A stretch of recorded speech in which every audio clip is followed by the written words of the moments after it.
লীগকে সরাইতে 16 বছর লেগেছে, আপনাদেরকে সরাইতে 16 দিনও লাগবে না ইনশাআল্লাহ। সাজানো নাটকের মাধ্যমে আমাকে ফাঁসি দেওয়া হয়, কবর থেকে বেশি আপনাদের সামনে হাজির হয়েছি। আমাকে এমন জায়গায় আপনারা নিয়ে এসেছেন যে জায়গায় আমি 14 বছর জুলুমের শিকার ছিলাম। আইনের নামে আমাদের বেআইনি করা হয়েছে, বিচারের নামে আমার প্রতি অবিচার করা হয়েছে। আমাকে বলা হয়েছে মজলুম জনতা। আমি মজলুম হয়েছি সরকারের কাছে, মজলুম হয়েছে আইন শৃঙ্খলা বাহিনীর কাছে, মজলুম হয়েছি বিচারের কাছে। এটা অত্যন্ত দুঃখজনক।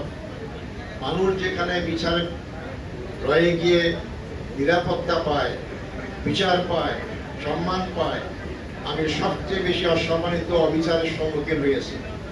সম্পূর্ণ অযৌক্তিক সাজানো নাটকের মাধ্যমে আমাকে ফাঁসি দেওয়া হয় এবং সুপ্রিম কোর্ট কোন বহাল থাকে। আমি একটা শুধু উদাহরণ দেব। আমি যে হত্যাকাণ্ডের সাথে জড়িত ছিলাম বলে তারা অভিযোগ করেছিল, সে হত্যাকাণ্ডের সাক্ষী বলেছে আমাকে দেখেছে 3 কিলোমিটার দূর থেকে, একজন দেখেছে 6 কিলোমিটার দূর থেকে, একজন দেখেছে 9 কিলোমিটার দূর থেকে।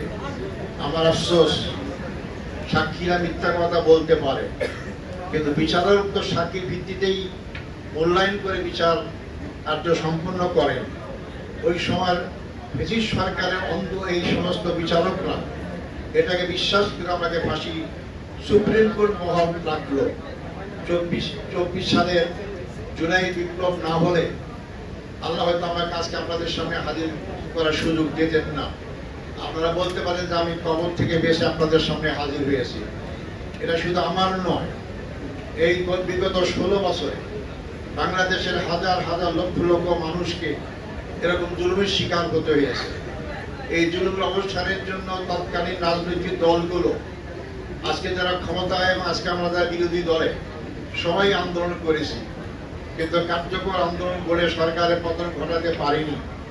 কিন্তু সামান্য একটা বৈষম্যিক আন্দোলনের মধ্য দিয়ে আপনারা জানেন কয়েক মাসের ব্যবধানে সর্বত্র রংপুরে আবু সাইদের বুক পেতে দেওয়া হত্যাকাণ্ডের মধ্য দিয়ে যে স্ফুলিঙ্গ সারা বাংলাদেশে ছড়িয়ে পড়েছিল, যার পরিণামে সরকার এটাকে তাচ্ছিল্য করেছিল।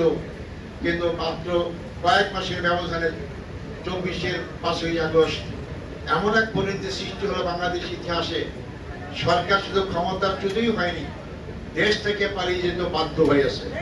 আগামী 29 এবং 30 নির্বাচনে অংশগ্রহণের জন্য সবুজ প্যানেল ঘোষণা করেছি। আমি মনে করি বাংলাদেশ সবুজে বাংলার চত্বরে সবুজ প্যানেল, সবুজ বিপ্লবের মাধ্যমে বিজয়ী আসন ঘটবে ইনশাআল্লাহ।